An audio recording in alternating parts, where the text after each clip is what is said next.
Buenas noches, hermanos. ¿Cómo están? Buenas noches. Qué bueno, me da mucho gusto saludarlos. ¿Cómo se sienten? Bendecidos. Bendecidos, sí, gracias a Dios. Tengan un feliz sábado. Ya estamos empezando el sábado. Son las primeras horas del Santo Día del Señor. Y este día debemos estar contentos, felices, alegres, ¿verdad? Porque es sábado. Así que mantengamos una sonrisa, disfrutemos de este día, alabemos a Dios con todo el corazón y pues estemos dispuestos a ser enseñados por el Espíritu Santo. Pues ya como dijo el pastor, es la última noche que estamos aquí, la semana se ha ido muy rápido. Mañana terminamos en el culto divino nuestra semana de evangelismo y ojalá, hermanos, que esta semana sea de bendición para ustedes. Es el propósito, ¿no? Es el propósito. Son temas de los que ya conocemos, ¿verdad? Son conocidos para nosotros, pero siempre hay algo que aprender, ¿no? Siempre hay algo que aprender. La Biblia no tiene fin.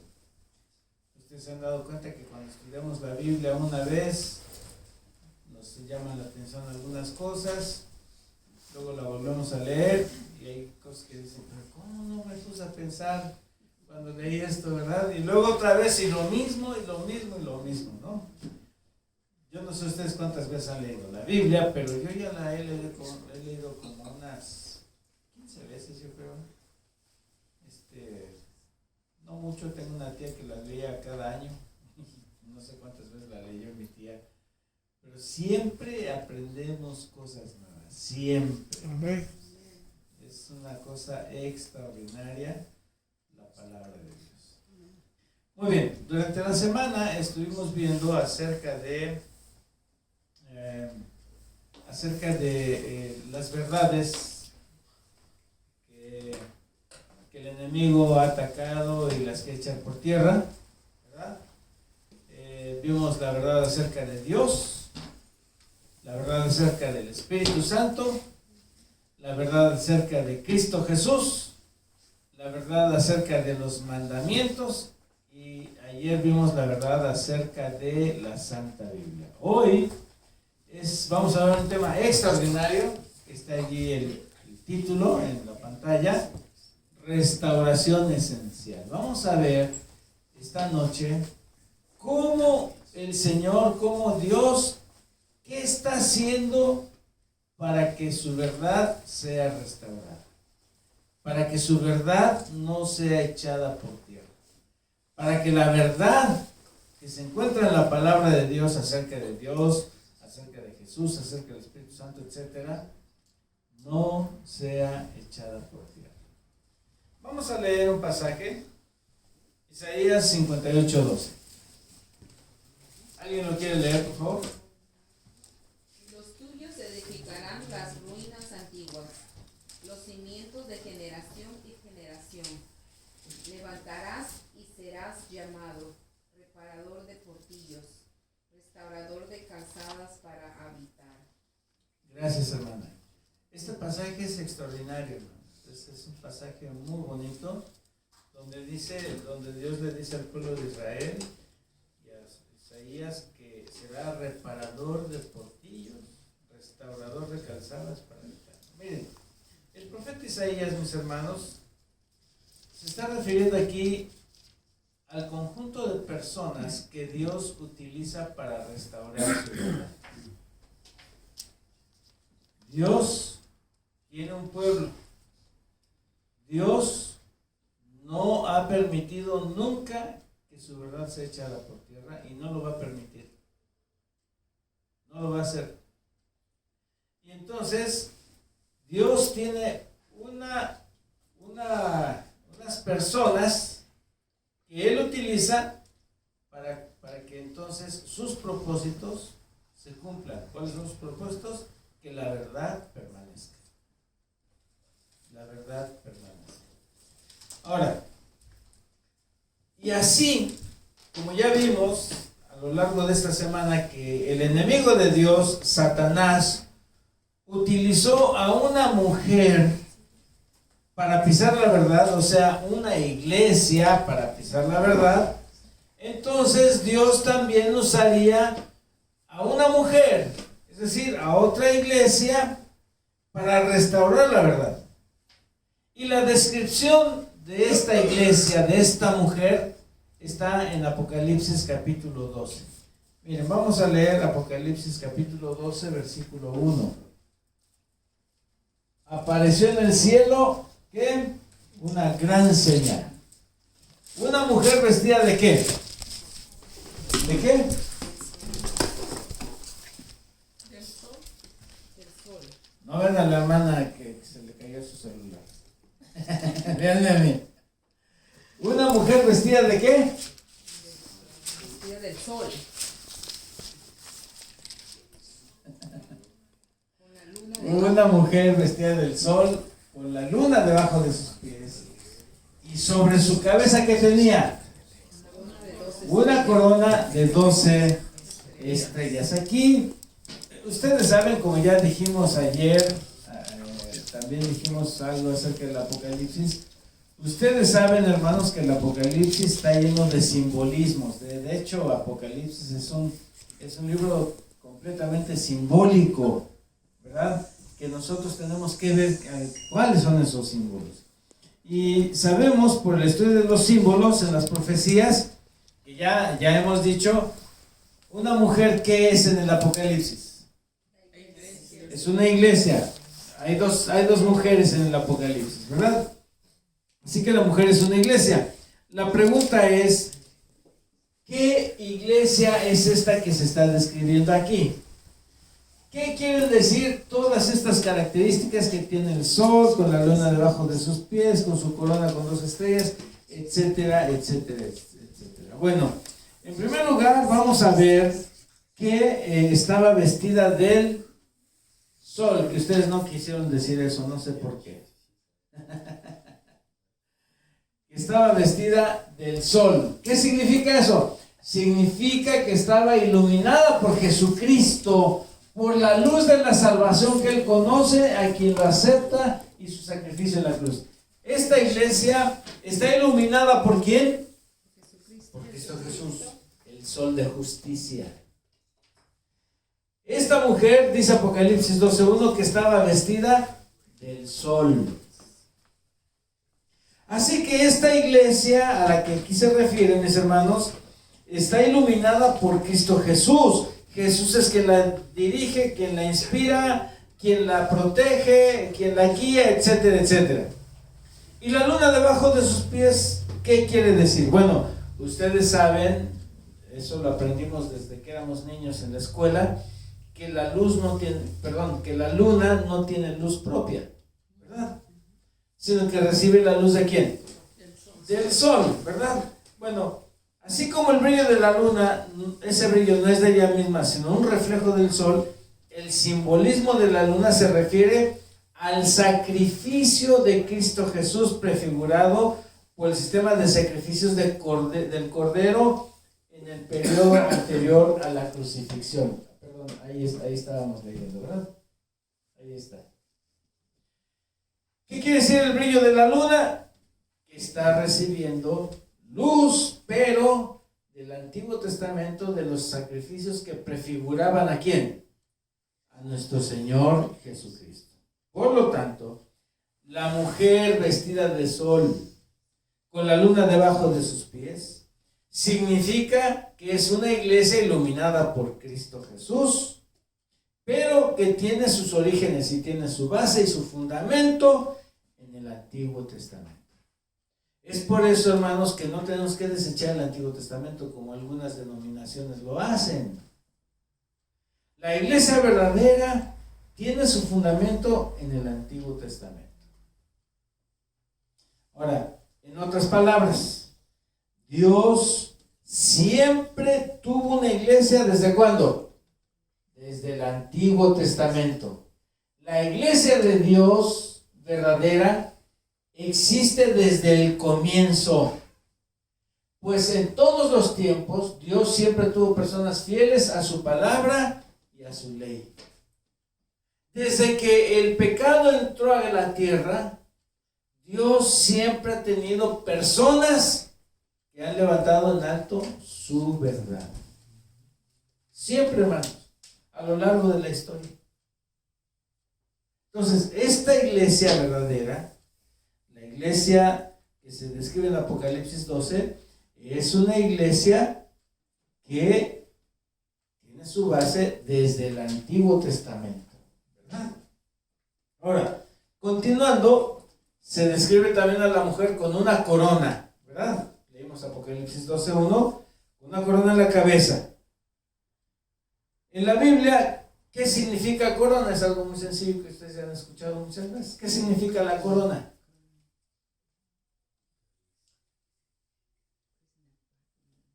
¿No saben? ¿Se han escuchado? ¿No? ¿No? Significa victoria. Miren, cuando un rey iba a conquistar a otro rey, el vencedor tomaba la corona del rey que tenía y se la ponían a él, simbolizando que él ahora era el rey victorioso que iba a gobernar en ese lugar. La corona significa entonces victoria. Por eso es que esta iglesia de Apocalipsis 12 es una iglesia que está destinada a la victoria, hermano, que está destinada al triunfo. No está destinada para perder o para que termine o para que sea vencida. No, esta iglesia está destinada, está profetizada para que venza, para que salga vencedora, ¿verdad? Además, todos los que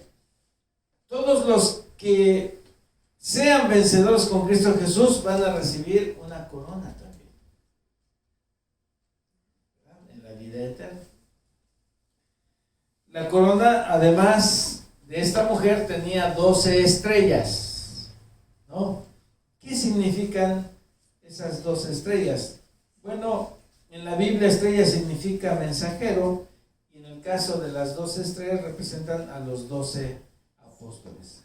Entonces, la mujer vestida de sol, con la luna debajo de sus pies y una corona de 12 estrellas en la cabeza, es un símbolo de la iglesia verdadera.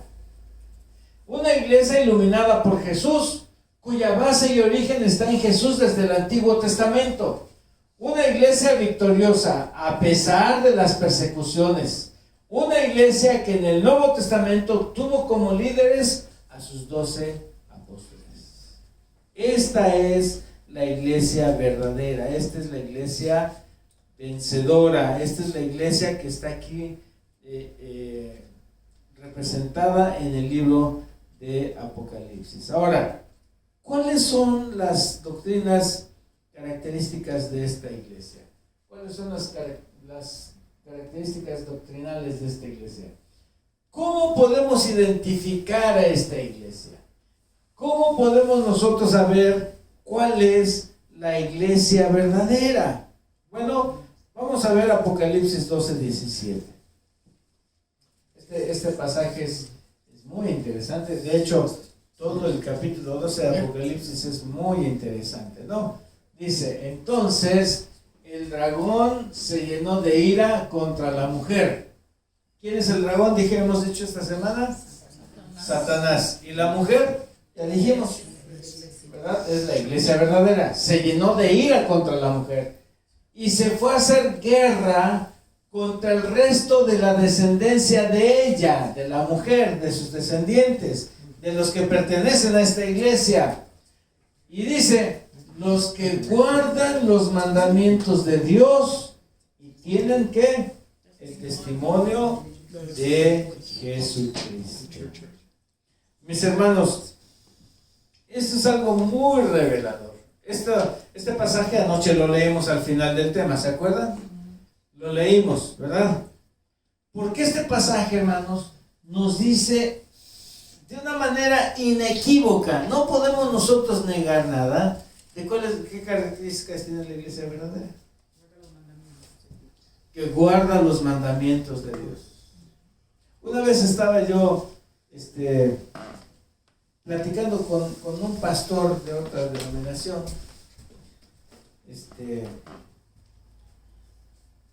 acerca de la ley de Dios. Y entonces él me dijo, porque yo le decía que Jesús, le cité San Mateo capítulo 5, ese versículo que también leímos ayer aquí, que Jesús no vino a abrogar la ley y los profetas, sino que vino a cumplirla. Y yo le mencionaba ese pasaje para decirle que Jesús había venido a cumplir los mandamientos. ¿Y saben qué me dijo? ¿Saben qué me dijo este hombre? Me dice, es que los mandamientos de Jesús son diferentes a los mandamientos de Dios. No me diga, ¿y de dónde saca eso? No me acuerdo qué es. Como decimos allá en México, ¿qué rollo me aventó? ¿Verdad? Palabrero el hombre. Pero entonces yo le dije, bueno, ok, vamos a ver Apocalipsis 12:17. ¿Usted está de acuerdo? Le dije que el dragón es el diablo, sí, y que la iglesia es la iglesia verdadera, sí. Bueno, ¿y quién es la iglesia verdadera? Los que guardan los mandamientos ¿de quién? De Dios. Porque él me decía que los mandamientos de Dios eran los 10 mandamientos y los de Jesús eran otros. Digo, aquí dice que son los mandamientos de Dios. Así que, hermanos, la iglesia verdadera guarda los 10 mandamientos. Y ya los vimos antier, ¿no? Los leímos aquí, los repasamos. Pero ¿saben cuál es el verdadero problema, hermanos, aquí? Es el 4º mandamiento. Una vez llegó unas 2 mujeres allí a mi casa donde yo vivía, allí en el Estado de México, en Nepantla, Estado de México, y me querían dejar su literatura, y yo le dije, mire, no, la voy a tirar, no me la deje, mejor déjese la otra persona. Me dice, ¿y por qué no la quiere? Le digo, porque no estoy de acuerdo con lo que ustedes enseñan. Por ejemplo, pues es el sábado. Ustedes dicen que ya no hay que guardar el sábado. No, pues es que así es. No. ¿Quiere que platiquemos? Sí, vengan cuando gusten. Mañana venimos en la tarde, está bien. Y llegaron como a esta hora. Un poquito, sí, como a esta hora. Y llegaron con su, no sé cómo le llaman a ellos, los testigos de Jehová, su pastor, no sé cómo le llaman pastor. Su líder, ¿no? Llegaron con él. Y traía un montón de libros, hermano. Un montón de libros. Y yo agarré nada más mi libro. A ver, vamos a ver. Y saben, hermanos, me dijo una mentira tan grande. Pastor, yo no sé si tú te acuerdas cuando en clases nos enseñaron que en la creación nosotros decimos que son días de 24 horas. Y no como algunos enseñan que son días de miles de años.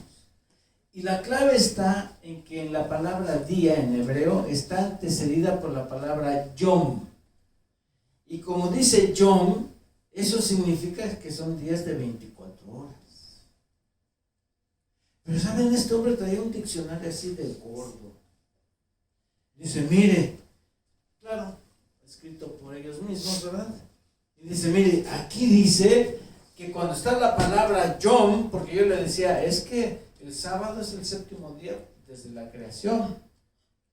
No, pero es que la palabra yom, si está la palabra yom, es porque son días de muchos años. Y yo le dije, discúlpeme, pero su diccionario estará muy gordo, pero está equivocado. El problema, y yo luego le decía, bueno, está bien, si ustedes dicen que la ley ya no existe, ya Jesús la clavó en la cruz, que Jesús ya la hizo a un lado, entonces usted ya puede adulterar, yo ya puedo empezar a adulterar, puedo empezar a robar. No, me dijo, no, eso no, nada más el 4. Fíjense, de descarado. El problema real, mis hermanos, aquí con los mandamientos de Dios es el sábado. Es el sábado. Y la iglesia verdadera pone muy en alto la verdad del sábado.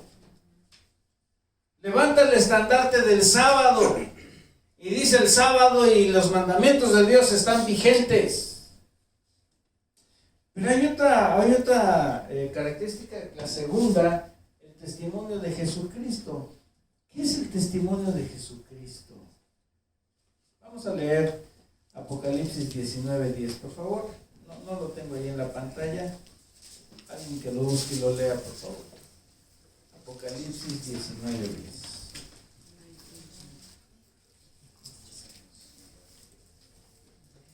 Yo me postré a sus pies para adorarlo y él me dijo, no hagas eso, yo soy siervo como tú y como tus hermanos que se atienen al testimonio de Jesús. Adora a Dios porque el testimonio de Jesús es el espíritu de la profecía. Miren, ¿qué es el testimonio de Jesús? A ver si captamos. ¿Qué es el testimonio de Jesús? A ver, pastor, lee otra vez. Pongan mucha atención, porque ustedes van a contestar, hermano. Yo me postré a sus pies para adorarlo y él me dijo, no hagas eso, yo soy siervo como tú y como tus hermanos que se atienen al testimonio de Jesús. Adora a Dios, porque el testimonio de Jesús es el espíritu de profecía. ¿Qué es el testimonio de Jesús? ¿El espíritu de qué? El espíritu de profecía. ¿Qué es eso del espíritu de profecía? Es que son dirigidos por los profetas de Dios. ¿Saben? La Iglesia Adventista del Séptimo Día consideramos que la hermana Elena G. de White es profeta de Dios. Muchos se han metido al internet y han visto, en el internet hasta bruja le llaman. No sé si lo han visto. Pero muchos no creen en Elena G. de White. ¿Y saben por qué no creen en ella? Porque no han leído sus libros. Yo les voy a dejar una tarea. Lean simplemente El Camino a Cristo. Con eso, les voy a contar una experiencia de ese librito. Allí donde vivíamos en la Ciudad de México, bueno, en el Estado de México, en Ecatepec, Estado de México. Yo estaba de pastor en el distrito que se llama el distrito de Aragón. Y teníamos un vecino ahí ya grande, un señor ya de edad, que tenía un negocito muy pequeño donde vendía chiles secos y cosas y jugo de naranja, hacía jugo de naranja. Y de repente íbamos con él y un día mi esposa le regaló el librito del Camino a Cristo. Y lo empezó a leer y cada que pasábamos por ahí, porque era un vecino que vivía en la misma cuadra, vivía como a unos 70 metros de nosotros, y cada que pasamos por ahí caminando, lo veíamos sentado allí en su banquito, pero bien entrado, bien metido leyendo el librito, hermano. Con un deseo que se le veía al hombre. Que ahí estaba. Y un día yo fui a comprar algo ahí a su tiendita y le pregunté, don Ponchito, ¿qué le parece el libro que le regaló mi esposa? Me dice, está extraordinario. ¿Y sabe además qué? Que desde que lo estoy leyendo, vendo más.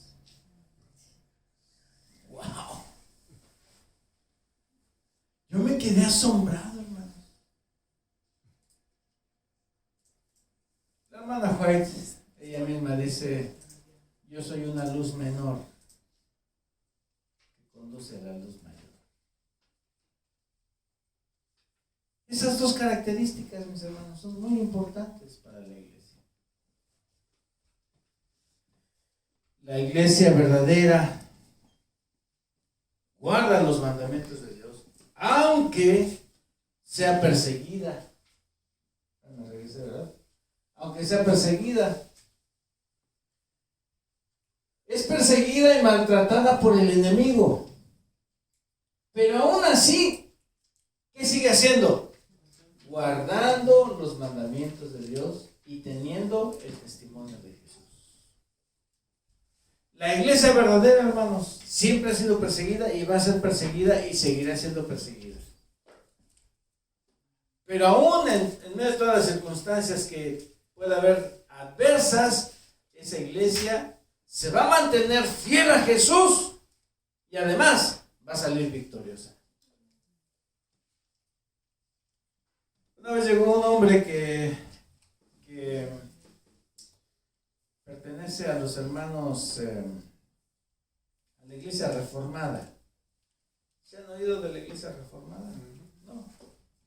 La iglesia reformada son adventistas que se separaron de nosotros por diversas causas. Y entonces yo me acababa de cambiar de casa y estaba poniendo los cortineros, ¿no? Ahí estaba con mi taladro lleno de polvo y todo, ¿no? Y con mi mezclilla y mi playera toda sudada y llena de polvo que se cae con el taladro, ¿no? Estaba yo y llega, yo vivía a 3 casas de una hermanita que el otro día la fuimos a ver y pues ya está tan viejita que ya no se acuerda de nosotros, ¿no? Pero viene una de sus hijas y me dice, pastor, dice mi mamá que si puede ir a mi casa. Ay, hija, mira cómo estoy, no puedo. Es que es urgente, pastor, necesita ir. Bueno, yo pensé que se estaba pasando algo serio allí, que alguien estaba enfermo, necesitaba llevarlo al médico, algo. Y así como estaba en mi jugo y todo, que me voy, ¿no? Que me voy a ver a la hermana. Y no, era un reformista que estaba allí. Y que le estaba diciendo a la hermana que no, que la iglesia adventista, que ya fue desechada por Dios, y que esto y que el otro, y estaba el asunto interesante. Y le dije, a ver, dime, ¿cuál es la última iglesia según el Apocalipsis? No, pues es una iglesia tibia, y fue desechada por Dios. Y sí, hermanos, la iglesia adventista somos tibios, es una característica de la última iglesia. De la iglesia de la Odisea. Somos tibios, hermano. Pero por eso esto no quiere decir de que, bueno, la iglesia es tibia, pues ni modo, así soy yo. No, Señor, tenemos que salir de esa tibieza espiritual, ¿no? Y le dije, ahora dime tú, ¿ves que aquí en el curso de las iglesias, porque el Apocalipsis, hermanos, es interesantísimo? Cuando Juan describe todas las iglesias de Esmirna, Tiatira, Pérgamo, etcétera, y hasta la Odisea, no hay más. Ya no hay más iglesias. Y yo le pregunto, ¿hay otra iglesia después de la Odisea? No. Entonces, si ya la desechó, ¿cuál va a levantar? Si Dios iba a hacer eso, ¿no crees que lo va a dejar aquí escrito? Hermanos, somos la iglesia de la Odisea. Tenemos esas características. Guardamos los mandamientos de Dios y tenemos el testimonio de Jesucristo. Pero también somos tibios, que tenemos que salir de esa tibieza, hermano. Tenemos que pedirle al Espíritu Santo que reanime nuestros corazones, reavive el fuego en nosotros y salgamos de la tibieza espiritual. Ahora, ahí dice que la iglesia verdadera es perseguida y maltratada por el enemigo. Ahora, la pregunta es, ¿cuándo sucedió esa persecución? Miren, Apocalipsis 12:6 dice, y la mujer huyó al desierto, donde tiene lugar preparado por Dios, para que allí la sustenten ¿por cuánto tiempo? Por 1260 días. Recuerden ustedes, mis hermanos, que en la profecía un día equivale ¿a cuánto? A un año. Entonces, Esos 1260 días, ¿cuántos años son? Pues 1260 años, ¿verdad? Ese periodo sucedió durante la Edad Media. Empezó en el año 538. No tenemos tiempo ahorita para decir qué fue lo que pasó en el año 538. Solamente les digo algo bien rapidito. ¿Ustedes se acuerdan de esa bestia que Juan ve en el Apocalipsis? Que hay 10 cuernos y sale uno y tumba a 3 cuernos. ¿Se acuerdan de esa profecía? Bueno, ese es el surgimiento del papado, ese cuerno que tumba 3 cuernos. ¿Y por qué surge? ¿Por qué tiene 3? Porque esos 3 cuernos representan a 3 reinos que venían de las tribus bárbaras del norte, que después dominaron el Imperio Romano, y que cuando terminó, cuando venció, esos 3 reinos se oponían a la Iglesia Católica fuertemente, y cuando los católicos los vencieron, entonces surge. ¿Y cuando terminaron de vencer a esos 3 cuernos pequeños? A esos 3 cuernos, perdón, en el año 538. Esa es historia, eso es interesantísimo. Pero dice que iba a estar la iglesia perseguida ¿por cuánto tiempo? 1260 años. Ese año 538 más 1260 nos lleva hasta el año 1798. ¿Qué pasó en 1798? ¿Se acuerdan también ustedes de la cabeza que tenía la herida y que recibió la herida y que sanó la herida, etcétera? ¿Se acuerdan de eso? Bueno, en 1798 el general francés Berthier entró a Roma, al Vaticano, y tomó preso al Papa y se lo llevó preso, y ahí terminó en 1798 los 1260 años. Y aunque la iglesia es perseguida, la iglesia verdadera permaneció fiel. Durante esos años, mis hermanos, que hubo persecución de la iglesia, que usted no puede tener una Biblia, ni siquiera hablar de Jesús ni nada, porque lo mataban y lo quemaban. Hubo gente que permaneció fiel a Jesucristo, y que aquellos que los agarraban y morían, dice la hermana White en el conflicto de los siglos, que morían quemados, pero morían cantando. Y en lugar de estarse retorciendo por el dolor de que estaban siendo quemados, y en lugar de estar gritando desaforados, ellos tenían una paz, mis hermanos, que infundía a la gente, y que en lugar de gritar y de quejarse, estaban cantando alabanzas a Cristo Jesús. La iglesia, mis hermanos, ha permanecido fiel, de acuerdo a lo que hemos visto en el versículo 17. Ha permanecido fiel a los mandamientos de Dios y fiel al testimonio de Jesús. Y saben, mis hermanos, Dios usó, y además hoy Dios usó esta iglesia fiel y la sigue usando para restaurar la verdad que fue echada por tierra. Y miren, hermanos, cuando decimos iglesia, ¿a quién nos referimos? ¿A quién? ¿Ah? A nosotros. Cuando decimos iglesia, nos referimos a los miembros, a ustedes y a mí. Entonces, ¿qué quiere decir esto? Quiere decir que ustedes y yo necesitamos levantar muy en alto la verdad de Cristo Jesús, la verdad del sábado, la verdad de los mandamientos, la verdad de Dios, la verdad del Espíritu Santo, la verdad de la Santa Biblia. Tenemos que levantar la verdad, hermanos. Ese es nuestro trabajo, esa es nuestra encomienda. Dios está usando esta iglesia para eso. Hoy estamos tranquilos. Tenemos dificultad para venir aquí. Tenemos dificultad para estudiar la Biblia en casa. Tenemos dificultad para cantar. No. Tenemos dificultad para ir a predicar el Evangelio. No. Aprovechemos este tiempo, hermano. porque van a venir tiempos complicados y difíciles en que no lo vamos a poder hacer. Y aún así, esta iglesia seguirá adelante en el nombre del Señor. Ahora, ¿qué espera Dios de ti y de mí? ¿Qué espera Dios de nosotros? ¿Se han puesto ustedes a pensar? Miren, vamos a ver el sueño de Dios. San Juan 10, 14 al 16. ¿Alguien lo quiere leer desde Yo soy el buen pastor?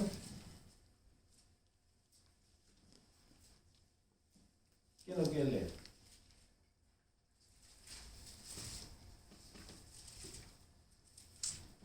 Yo soy el buen pastor y conozco mis ovejas y las mías me conocen. Así como el Padre me conoce y yo conozco al Padre y pongo mi vida por las ovejas. También tengo otras ovejas que no son de este redil. Aquellas también debo traer. Y oirán mi voz y habrá un rebaño y un pastor. Gracias, hermanos. Miren, qué bonito pasaje. Es algo extraordinario esto que dice aquí nuestro Señor Jesucristo. Dice, en primer lugar, que Él es el buen pastor. ¿No? Bendito sea Dios por eso. Él es el buen pastor. Y conozco mis ovejas y las mías me conocen, así como el Padre me conoce, yo conozco al Padre y pongo mi vida por las ovejas. Y luego miren lo que dice. También tengo otras ovejas que no son de este redil. Aquellas también debo traer. Y oirán mi voz y escuchen esto. ¿Y habrá cuántos rebaños? ¿Cuántos? Un rebaño. ¿Un rebaño y qué? Y un pastor. Claro, el pastor es Él. Pero solamente un rebaño. No muchos. Solo uno.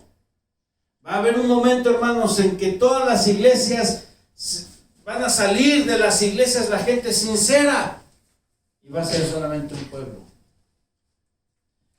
Ustedes han leído la visión, la primera visión que tuvo la hermana White. ¿Se acuerdan de la primera visión que tuvo la hermana White? ¿Cuál fue? La primerita visión que tuvo la hermana Elena G. de White fue que vio al pueblo de Dios caminando hacia la patria celestial por un camino difícil, angosto, pero ahí iban caminando. Pero dice ella que vio personas de todas las iglesias. ¿De cuántas iglesias? Porque se va a cumplir esto. Esto se va a cumplir, hermano. ¿Cuál es la iglesia verdadera? La que guarda los mandamientos de Dios y tiene el testimonio de Jesucristo. Y a esa iglesia se van a unir todas aquellas personas que son sinceras.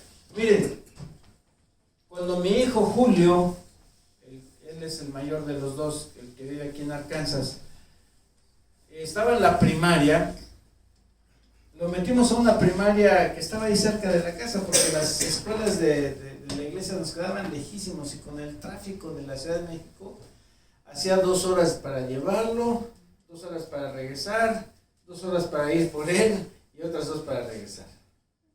Así que lo inscribí en una escuela que estaba ahí cerca. Pero saben, hermanos, que la directora de esa escuela, íbamos a las juntas de padres y hagan de cuenta que estaba hablando una mujer adventista. ¿Saben qué nos decía? Señores, señoras, no dejen que sus hijos vean mucha televisión. Ustedes controlen la televisión. No le den de comer a sus hijos cualquier cosa, denles frutas, verduras, algo nutritivo. Parece que está hablando una mujer adventista. Bueno, hay gente sincera en las demás denominaciones. Esa iglesia, un día va a salir de esas iglesias y va a llegar a la iglesia verdadera. Va a llegar a la iglesia verdadera. También tengo otras ovejas que no son de este redil. Pero mire lo que dice Apocalipsis, capítulo 18, versículo 1. ¿Quién lo quiere leer? Alguien que lo lea. Apocalipsis 18, 1.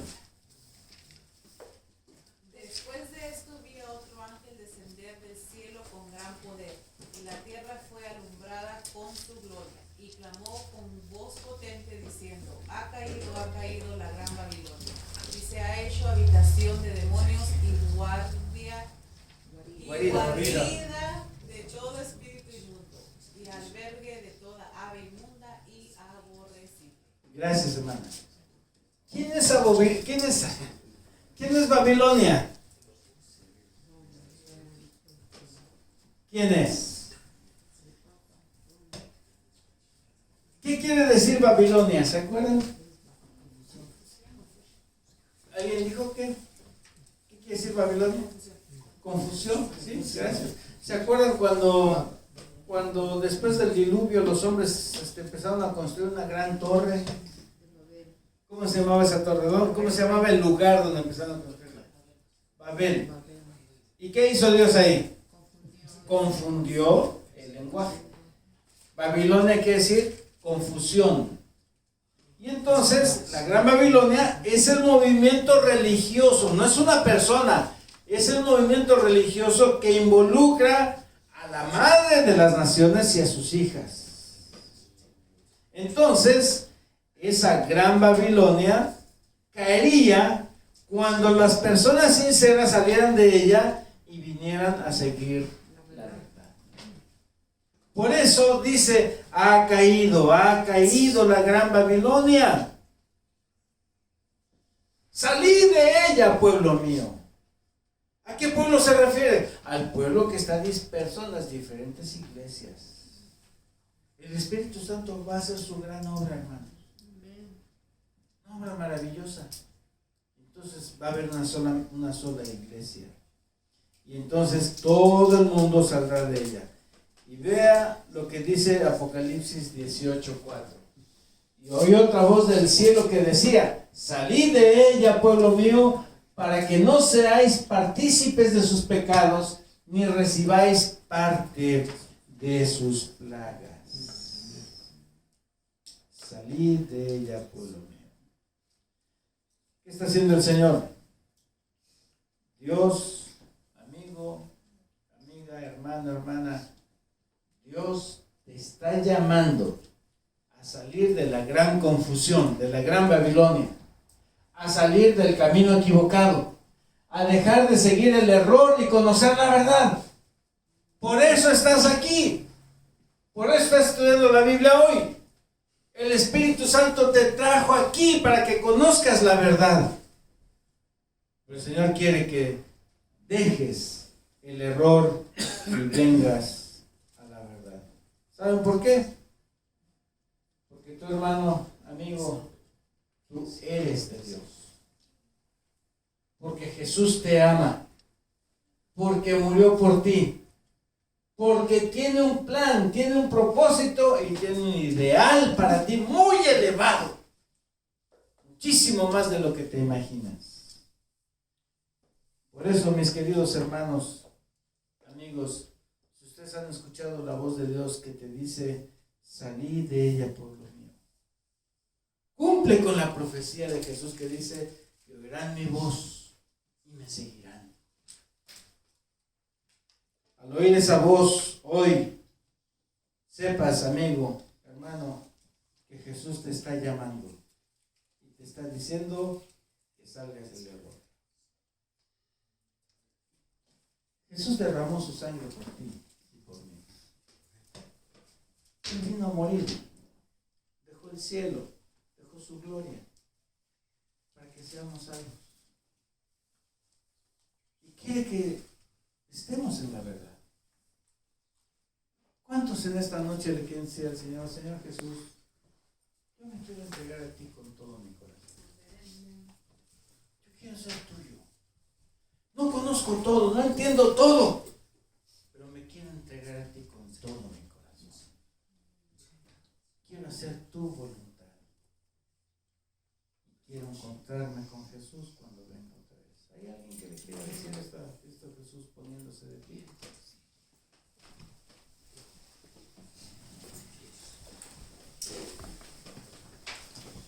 Yo no sé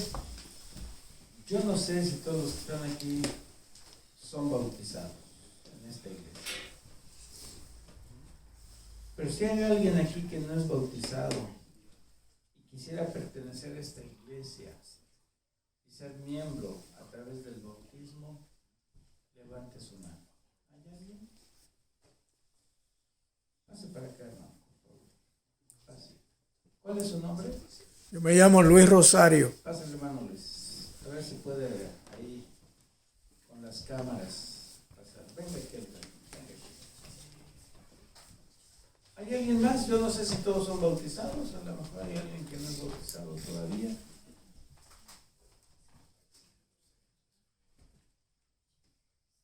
Bueno. Vamos a ver por nuestro hermano Luis.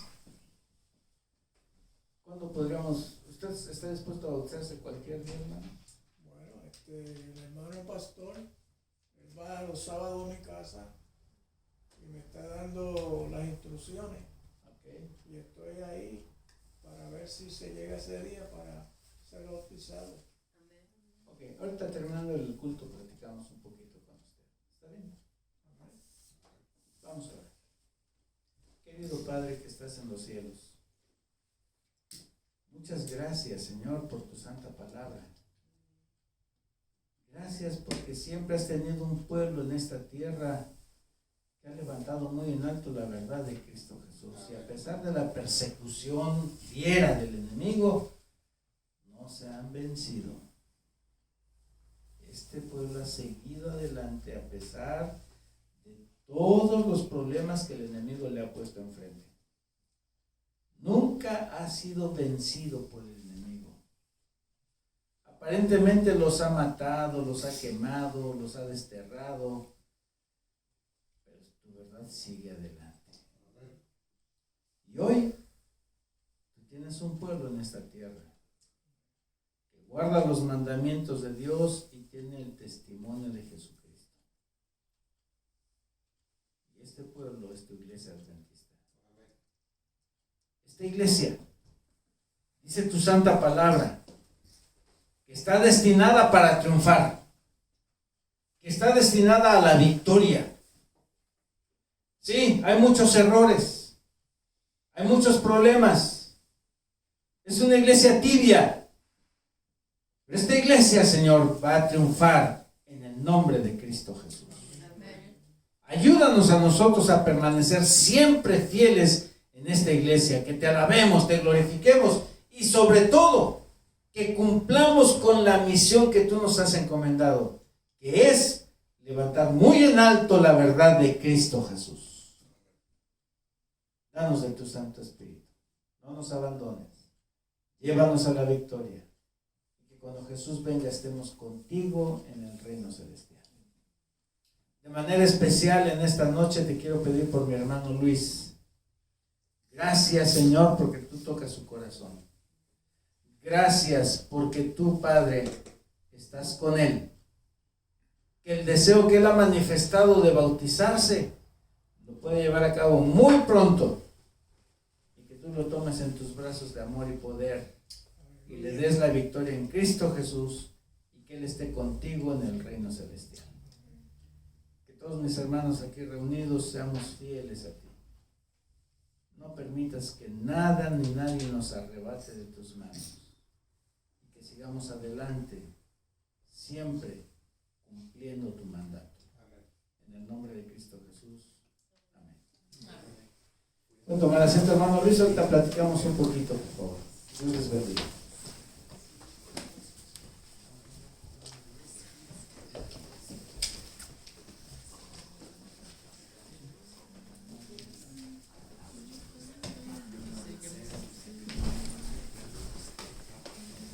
Hermanos, hemos llegado ya al final de las conferencias. Vamos a ponernos en pie para entonar el canto tema con ánimo, con gozo. Vamos a entonar este canto.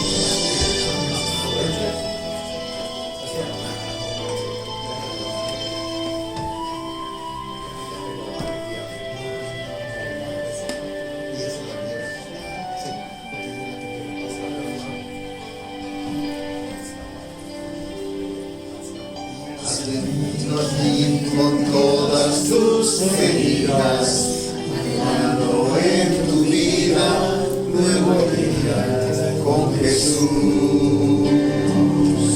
y sintiéndote cansado y abatido con tu carga en el olvido, ahora con Jesús. Cuando sientas que tu causa está perdida y no encuentras la salida, prueba ahora con Jesús, prueba con Jesús y se alumbrará tu vida. Prueba con Jesús, tus heridas sanará. Nadie más en todo el universo te podrá amar a ti así como Jesús.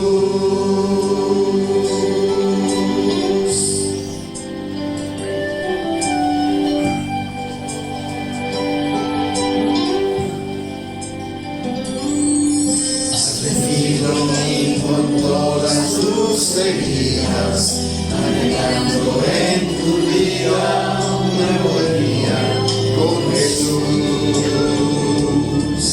y sintiéndote cansado y abatido con tu carga en el olvido, y prueba ahora con Jesús.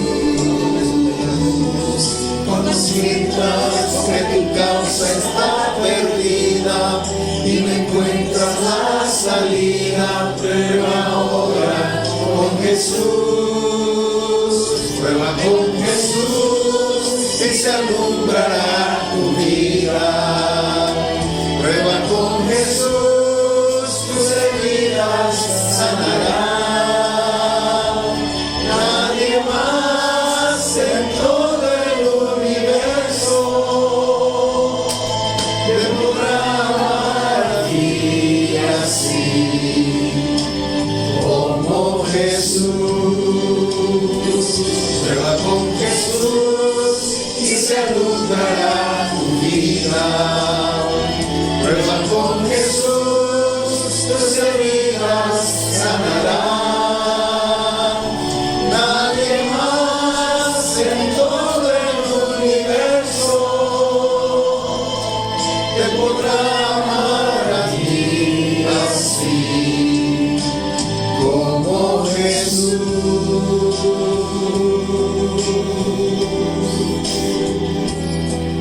Nadie te amará a ti así como Jesús,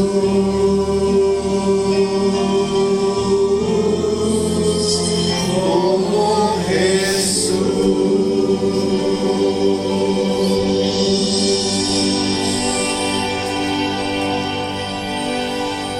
Vamos a orar, hermanos. Amado Padre, ahora estamos concluyendo estas conferencias. Pedimos que tu bendición nos lleve con bien a nuestros hogares, que tu presencia sea permanente en nuestras vidas. Y bendice también a nuestros amigos que han estado mirando este programa a través de las redes sociales. Que tu bendición nos alcance, Padre. En nombre de Jesús lo pedimos y agradecemos. Amén. Feliz noche, hermanos. Bendiciones.